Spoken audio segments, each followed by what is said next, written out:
चलिए अगला जो हमारा टॉपिक है वो है जी एट्रीब्यूट्स ऑफ सॉवरेनिटी।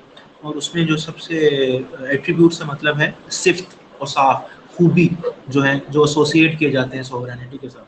एक तो जो है वो है सबसे पहला जो है वो परमानेंस है। परमानेंस से मुराद ये है कि परमानेंट है, मुस्तकिल है। सॉवरेनिटी ये नहीं कि 4 घंटे रही, 5 घंटे रही, फिर अगले 6 घंटे मुअत्तल हो गई। It stage on. उसके जो हैंडलर हैं, उसके एग्जीक्यूशनर्स हैं, वो डिफरेंट होते रहते हैं, चेंज होते रहते हैं, लेकिन sovereignty stage where it is. ठीक है, उसमें कोई लैप्स नहीं आता, उसमें कोई गैप नहीं आता। फिर जी अगला लफ्ज़ जो है वो एक्सक्लूसिवनेस है, एक्सक्लूसिव है। क्योंकि अगर ये हर किसी के पास होगी तो फिर तो इसका कोई फ़ायदा नहीं है, फिर तो ये वो इसकी आत्मा रुल जाएगी। तो इसलिए ये स्पेसिफिक हमने अर्ज़ किया कि जब हम उसको पढ़ते हैं टाइटलर और एक्चुअल के अंदर, तो एक्चुअल के पास सॉवरेनिटी है। ठीक है, अगर टाइटलर के पास भी हो और एक्चुअल के पास भी हो तो फिर दोनों में फ़र्क क्या रह जाएगा। ठीक है जी। फिर हम जब वो जनरल पॉलिटिकल और लीगल की बात करते हैं, सॉवरेनिटी लीगल के पास है क्योंकि उसने थ्रू द प्रोसेस जो कॉन्स्टिट्यूशनली चॉक्ड आउट एक प्रोसेस है उसके जरिए उसको पावर को अज्यूम किया।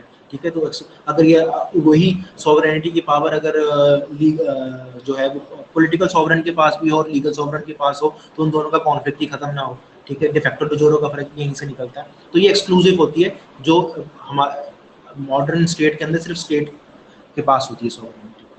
ठीक है जी। फिर एब्सोल्यूटनेस होती है। ठीक है, इसके ऊपर हम डिबेट कर सकते हैं।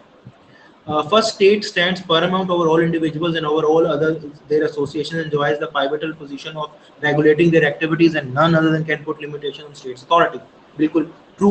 अगर इसकी लिमिटेशन हम लगा देंगे या स्टेट को अंडरमाइन कर सकेंगे उसके अंदर उसके एक्सरसाइज के अंदर या उसकी प्रैक्टिस के अंदर सॉवरेनिटी की, तो फिर तो एग्जिस्ट ही नहीं करेगी, मतलब उसको कोई फायदा ही नहीं होगा।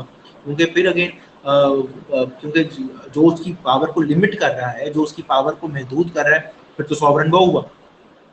तो बाई एनी मीन्स सॉवरन जो है एग्जिस्ट जरूर करेगा। सोसाइटी के अंदर बैलेंस क्रिएट करने के लिए सॉवरन का एग्जिस्ट करना बड़ा जरूरी है। अगर कोई सॉवरन नहीं होगा तो जिस तरह वो माइट इज राइट वाला कॉन्सेप्ट है कि लोग आपस में मुंह बढ़ेंगे, ना किसी की जान महफूज होगी, ना किसी की इज्जत महफूज होगी, ना किसी की आबरू महफूज होगी, ना किसी की दौलत महफूज होगी। ठीक है जी। फिर तो ह्यूमन नेचर इस तरह की है, क्या नाम है, सेल्फिश और ग्रीड ड्रिवन, तो वो तो फिर मसला हो जाएगा। तो इसलिए सॉवरेनिटी की एग्जिस्टेंस बड़ा जरूरी है। एब्सोल्यूट में उसकी बात। फिर second, state is free from external control through all civilised state respect the rules of international law and morality. ठीक है जी। अब यहाँ पे एंड में उसने बात respect of international laws and morality. ठीक है, मोरालिटी जो है उसकी एप्लीकेबिलिटी जो है, एप्लीकेशन जो है वो ना सिर्फ इंटरनेशनल या एक्सटर्नल एस्पेक्ट ऑफ सॉवरेनिटी पे होता है, उसकी इंटरनल एस्पेक्ट ऑफ सॉवरेनिटी के ऊपर भी उसका असर होता है। तो एब्सोल्यूट तो है, सिंपल होनी चाहिए, लेकिन क्योंकि उसके अंदर आपको सर्टेन कॉम्प्रोमाइजेस करने पड़ते हैं, आप उसको एब्सोल्यूट टर्म्स नहीं कर सकते, लेकिन वो आपको अपनी जो वो एस्पेक्ट्स ऑफ सॉवरेनिटी हैं या तो एब्सोल्यूटनेस ऑफ सॉवरेनिटी जो है वो आपको समहाउ कहीं ना कहीं समझ में। यहाँ पर उन्होंने इस्तेमाल तो कर दिया, लेकिन एब्सोल्यूटनेस बड़ी ज़रूरी है, especially when it comes to internal aspect of sovereignty. वहाँ पे एब्सोल्यूटनेस होती है, लेकिन वो भी फिर आपने इंटरनेशनल लॉज में, ह्यूमन राइट्स चार्टर है उसके अंदर, अगर आपको मिसिंग पर्सनस का कॉन्सेप्ट आप सब सुनते हैं, तो ये एक बड़ा ही सेंसिटिव इशू है। इसी वजह से सेंसिटिव इशू है कि लोगों के पास ये आप एक कानून के तहत आप सब लॉयर्स बन रहे हैं। हब से बेजा का जो हर्बिस कॉर्पस का कॉन्सेप्ट है, जो लॉ है कि आप किसी बंदे को भी हब से बेजा में रख सकते हैं, आप जिसको भी गिरफ्तार करते हैं विदिन 24 आवर्स आप उसको जज के सामने पेश करते हैं, उसको वकील का सहूलत देते हैं, वकील तक एक्सेस देते हैं, फैमिली तक एक्सेस देते हैं, तो आप किसी के साथ ये कर नहीं सकते। लेकिन जो आप मिसिंग पर्सन आप देखते हैं कि वो उठा लिए तो बस फिर उनका ना कोई आपको लीगल अदालत से ज़्यादा ली गई है, ना कोई वारंट लिया गया, ना कुछ किया गया है, और ना उनको किसी अदालत सामने पेश किया जाता है।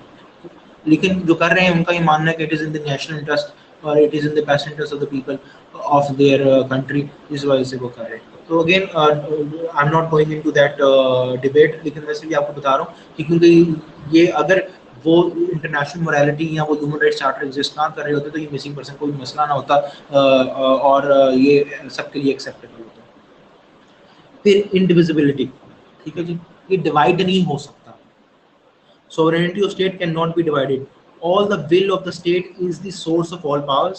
The power of government, however, can be divided. ठीक है जी। अब उसमें मैंने आपको पहले उसका मिसाल दी थी, वो जो organs of the government की distribution का.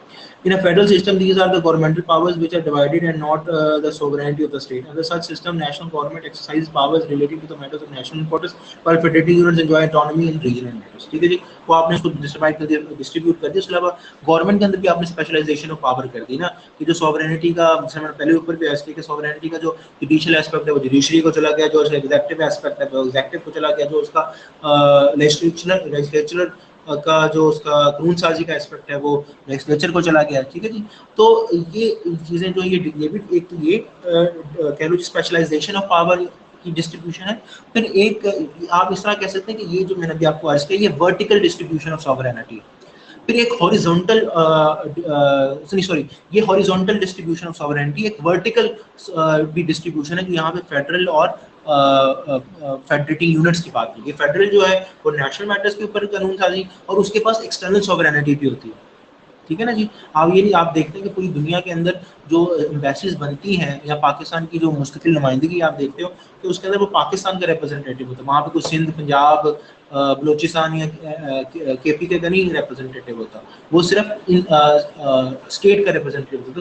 तो एक्सटर्नल एस्पेक्ट जो है उसके ऊपर, और फिर जो नेशनल मैटर्स हैं उसके ऊपर जो है फेडरल गवर्नमेंट को सॉवरेनिटी हासिल है, और रीजनल मैटर्स के ऊपर प्रोविंशियल गवर्नमेंट को. ये भी अगेन फर्दर बाइफरकेशन है of internal aspect of sovereignty जो डिवाइड हुई है, जो कह लो वर्टिकली डिस्ट्रीब्यूट हुई है between the provincial governments and the federal government. ठीक है जी, लेकिन ये डिवाइड इंडिविजिबिलिटी लिखी तो हुई है लेकिन डिवाइड हो जाती है. फिर उसके बाद universality. State supreme authority cannot be questioned within the territory, while all individuals and social activities, legally speaking, can be regulated by its law. ठीक है जी, in case state adopts a policy of non-interference in certain fields of life, it does not imply that it lost or surrendered its right or claim to interfere. The discretion of state is beyond all limits. ठीक है जी, अब ये जो है ना क्या नाम है, इसको मैं दो तरह से अप्लाई करूँगा. एक तो यूनिवर्सल है. फॉर एग्जांपल यूनिवर्सल कॉन्सेप्ट ये है कि जो सॉवरेनिटी ऑफ पाकिस्तान है वो यूनिवर्सल है. जो भी उसके क्या नाम है इनहैबिटेंट्स हैं या जो भी उसके सिटीजन हैं जो उसके लॉ के अबाइड करते हैं, तो वो दे बाय ऑल मींस उसके साथ उनके ऊपर वो लॉ अप्लाई होता है. आज अगर फॉर एग्जांपल बाहर रहने वालों के सिलसिले में इमिग्रेशन का लॉ चेंज हो जाए तो उनको कंप्लाई करना पड़ेगा, कंप्लाइंस करनी पड़ेगी. जिस तरह वो कहेंगे उसके हिसाब से उनको वो उन कानून पे, कवानीन के ऊपर अमल करना पड़ेगा, उसके हिसाब से उनको चलना पड़ेगा. इसी तरह पाकिस्तान के अंदर भी, और बाहर की जो रियासतें हैं या लोग हैं वो उसके अंदर इंटरवीन नहीं कर सकते, क्योंकि ये प्रोगेटिव है, ये राइट है of the government of Pakistan, क्योंकि वो सॉवरन है पाकिस्तान की टेरिटरी के अंदर कि वो अपने लोगों के लिए जिस तरह का भी कानून बना सके. ठीक है जी. फिर उसके बाद जो उसका दूसरा एस्पेक्ट है वो है बेटा कि यहाँ पे जिस तरह कहा गया कि आपको कानून के अंदर आपको एक राइट दे दिया गया, लेकिन अगर ये रियासत या गवर्नमेंट ये समझती है कि आप जो अपना ये रूल है या अपना राइट जो है इसको वायलेट कर रहे हैं और एक्सरसाइज इस तरह कर रहे हैं कि जिससे जो ग्रेटर गुड है, जो रियासत के मफादात हैं, नेशनल इंटरेस्ट जो है वो अंडरमाइन हो रहे हैं, तो उसके पास जब वो चाहे वो आपसे वो राइट जो है वो विड्रॉ कर सकते हैं. इसके अंदर एक और बड़ी मिसाल जो है वो आपके सामने है बेटा कि जो हमारी कॉन्स्टिट्यूशन के अंदर भी इमरजेंसी के राइट्स हैं वो आपको पता है. जिस तरह कि इमरजेंसी वाले जो राइट्स हैं वो जब रियासत है वो जब कोई ऐसी सिचुएशन क्रिएट हो जाए, मतलब जैसे वो कहते हैं कि extreme measures demand extreme actions, तो उसके मौके के ऊपर इमरजेंसी फिर निफाज भी कर सकती है, जिसके अंदर सबसे बड़ी बात है कि आपके बेसिक फंडामेंटल राइट्स जो हैं वो सस्पेंड हो जाते हैं for the duration of emergency. फिर आ गया जो छठा पॉइंट है वो इनएलिएनेबिलिटी है.